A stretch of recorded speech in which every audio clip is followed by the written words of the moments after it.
தினமே குருவின் ஹோரை அதில் மாலை அணிந்திட எல்லாம் இனி ஜயமே. சுவாமி சரணம் ஐயப்ப சரணம் மாலை அணிந்திட இது புது ஜனனம்.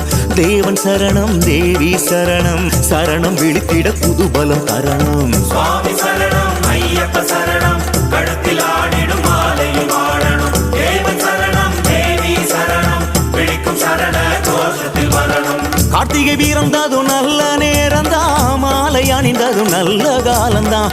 குரு சுவாமியின் கையில் ராசிதான் நமக்கு இனிமேல் நல்ல யோகந்தான். நமக்கு இனிமேல் நல்ல யோகந்தான். ஐயப்பா